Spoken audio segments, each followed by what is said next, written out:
Hello বন্ধুরা, নমস্কার। আজকে আমি একটা নতুন রেসিপি নিয়ে চলে এসেছি। আজকে আমি বানিয়ে দেখাবো এই টক পালং শাকের চাটনি। এই টক পালং শাকের চাটনি আমি কীভাবে বানাচ্ছি আপনাদের দেখাবো। প্রথমে আমি শাকগুলো বেছে নেব, ভালো করে বেছে ধুয়ে কেটে নেব।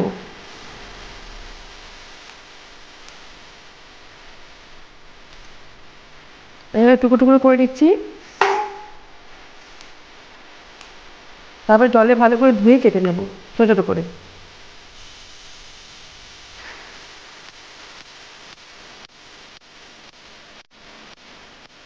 আমি শাকগুলো ধুয়ে আমি এইভাবে ছোটো ছোটো করে কেটে নিয়েছি।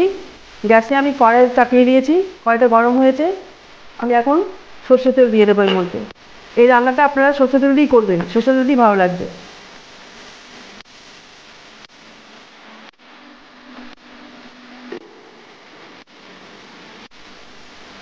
হয়ে গেছে। আমি এর মধ্যে এই চামচের 1 চামচ পাঁচফোড়ন দিচ্ছি।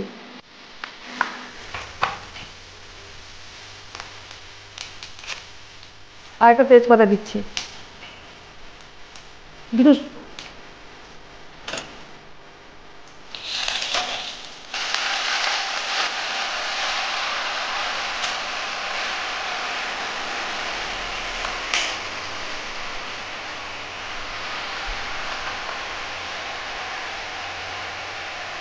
আমি এখানে পরিমাণ মতো লবণ দিচ্ছি। এই 2 চামচ মতো লবণ দিচ্ছি। ছোটো চামচের হাফ চামচ হলুদ দিচ্ছি।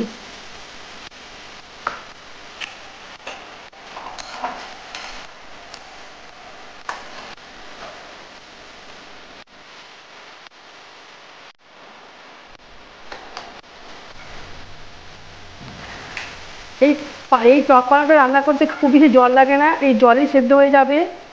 আর একটু সেদ্ধ হলে আমি চিনি দিয়ে দেবো। এটা খেতে অসম্ভব রকম সুন্দর লাগে, ভালো লাগে।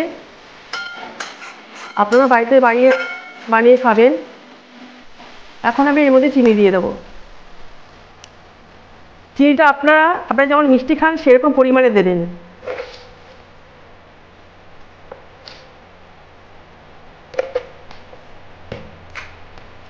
আমি 2.5 চামচ চিনি দিলাম, বড় চামচে 2.5 চামচ। শাক আমার গলে গেছে।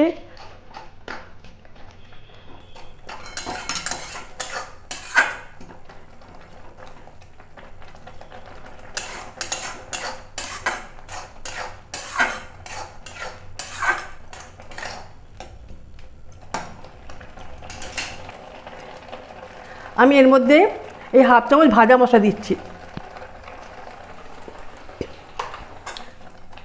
আমার টক পালংয়ের চাটনিটা হয়ে গেছে, এখন আমি নামিয়ে নেব।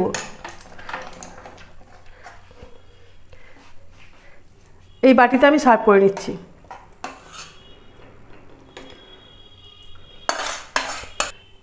আমার টক পালংটা আমি এভাবে রান্না করেছি, আপনারা বাড়িতে রান্না করে খাবেন, খুব ভালো লাগবে। ভালো লাগলে লাইক শেয়ার কমেন্টস করবেন। Thank you for watching.